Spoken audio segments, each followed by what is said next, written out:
থানা এগুলোতে আক্রমণ করেছে কারা? লোকাল পিপল, একেবারে লোকাল পিপল।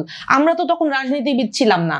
ধরেন এই যে ছেলেরা, তাদের কারো কোনো সহিংসতার জ্ঞানও ছিল না, থাকলে তো অভ্যুত্থানে তারা সহিংসভাবেই অভ্যুত্থানে অংশগ্রহণ করতো। নিরস্ত্র রাস্তায় গিয়ে বুক চিতিয়ে গুলি খেয়ে মরে যেত নাকি? পুলিশ থানাগুলোতে যে আক্রমণগুলো হয়েছে, সেই থানাগুলোতে প্রত্যেকটা এলাকাবাসী জড়িত।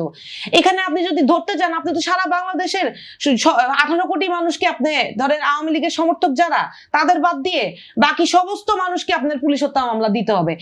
সমাধান কিন্তু এইটা না। সমাধান হচ্ছে পুলিশকে এবং মানুষকে, দুইটা পক্ষের মধ্যে, সাধারণ মানুষ এবং পুলিশের মধ্যে একটা বন্ধুত্বপূর্ণ সম্পর্ক তৈরি করে দিতে হবে। That's the way to mitigate the problem. যে মানুষ পুলিশকে বিশ্বাস করবে, পুলিশ মানুষকে নিরাপত্তা দিবে।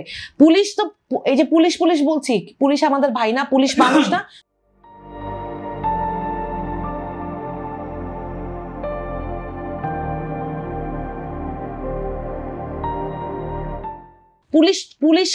পুলিশ হওয়া উচিত। পুলিশের যেই এন্টায়ার কাঠামো, সেই কাঠামোটা কাউন্সিলিং করা এবং ট্রেনিং করার মাধ্যমে এমন করা উচিত যাতে পুলিশকে মানুষ বিশ্বাস করে। এবং আমি যদি বিপদে থাকি, আমার সবার আগে মনে হওয়া উচিত যে আমি পুলিশের কাছে গেলে পুলিশ দলমত নির্বিশেষে আমার প্রোটেকশনটা আগে দিবে। আপনার সঙ্গে একটু যোগ করতে চাই, সেটি হলো যে আপনি বলছেন যে পুলিশ যদি শেখ হাসিনার তল্পিপাবক হয়ে থাকে, কিংবা গোপালগঞ্জের হয়ে থাকে, কিংবা সে তো একজন মানুষ, সে একজন নাগরিক। আপনি একজন আইনজীবী হিসাবে পুলিশকে তো আসলে সারা দেশের মানুষ এক যুগে এসে একজন পুলিশকে আক্রমণ করে নাই। যে যাত্রাবাড়ি পুলিশ ডিউটি করেছে, সেই পুলিশকে তো নেত্রকোনার মানুষ এসে হামলা করেনি।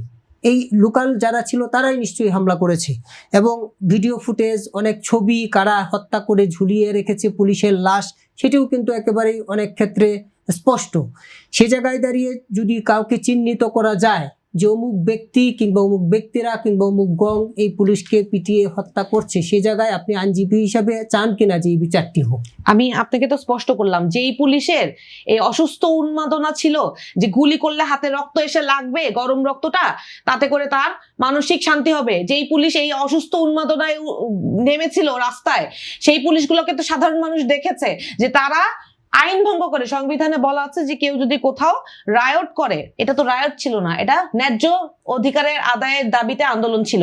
সেই আন্দোলনকারীদেরকে আপনি দমন করার জন্য রিজনেবল ফোর্স ইউজ করতে পারবেন। আমার চেয়ে স্যার সংবিধানের ভালো ব্যাখ্যা দিতে পারবেন। সেই রিজনেবল ফোর্স কি তখন ইউজ করা হয়েছিল?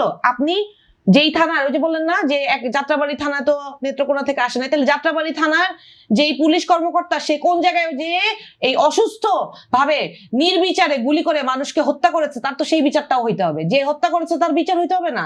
তাহলে এটা তো ভাইস ভার্সা। আপনি যদি ন্যায় বিচার চান, তাহলে আপনাকে তো সমানভাবে যে হত্যা করেছে তাকে সাধারণ মানুষ আসামি অলরেডি হয়েছে।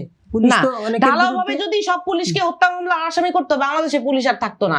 এদেরকে একরকম ক্ষমা প্রদর্শন করে তাদেরকে তাদের নিজস্ব কাজে নিয়োগ দেওয়া হয়েছে।